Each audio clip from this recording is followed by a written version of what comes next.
Hello student, अपनी JEE 2026 की series में देखिए बाइनोमियल थ्योरम का एक क्वेश्चन लेकर आया हूं। बहुत ही अच्छा क्वेश्चन है।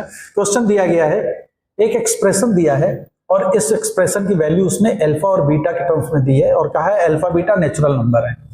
फिर इसने एक क्वाड्रेटिक इक्वेशन दी है जो के पे डिपेंड कर रही है और कहा है कि जो अल्फा बीटा इस इक्वेशन से आएगा वो इस क्वाड्रेटिक इक्वेशन के रूट्स के बीच में लाई कर रही है। तो हमको के की स्मॉलेस्ट इंटीग्रल पॉजिटिव वैल्यू बतानी है।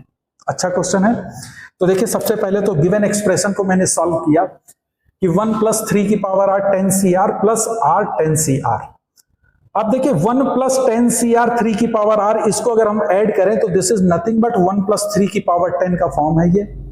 और इसमें अगर हम RCR यूज करते हैं तो मुझे मालूम है कि NCR is equal to n/r n-1 CR-1। इस कॉन्सेप्ट को मैंने यूज किया और इसको यूज करने पे ये कन्वर्ट हो जाएगा बच्चों 9CR-1। और इसको जब आप रीअरेंज करोगे तो this comes out to be 2 to the power 10 into 2 to the power 10 plus 5। और इसको जब हम कंपेयर करेंगे 1 + 4 की पावर 5 + 5 के फॉर्म में, जैसा कि क्वेश्चन में दिया है, तो अल्फा की वैल्यू 1 और बीटा की वैल्यू 5 आ जाएगी।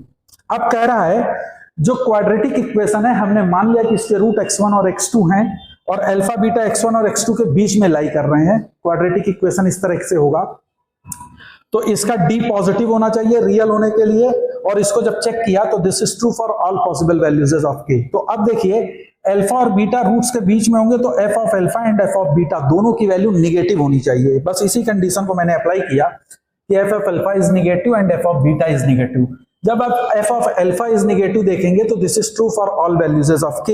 और जब हमने f ऑफ बीटा को चेक किया तो ये वैल्यू निकल के आई k की -∞ to -4 यूनियन 4 to ∞। जब आप इसको अप्लाई करेंगे, अब आपसे क्वेश्चन में पूछा है कि स्मॉलेस्ट पॉजिटिव वैल्यू, तो चूंकि k की वैल्यू 4 से इंक्रीज कर रही है तो स्मॉलेस्ट पॉजिटिव वैल्यू जो होगी वो 5 होगी। तो the solution for answer for this question is k = 5। तो आई थिंक ये सोल्यूशन आपको समझ में आया होगा। तो इसी तरह से मेरे वीडियोस को देखते रहिए। Thank you.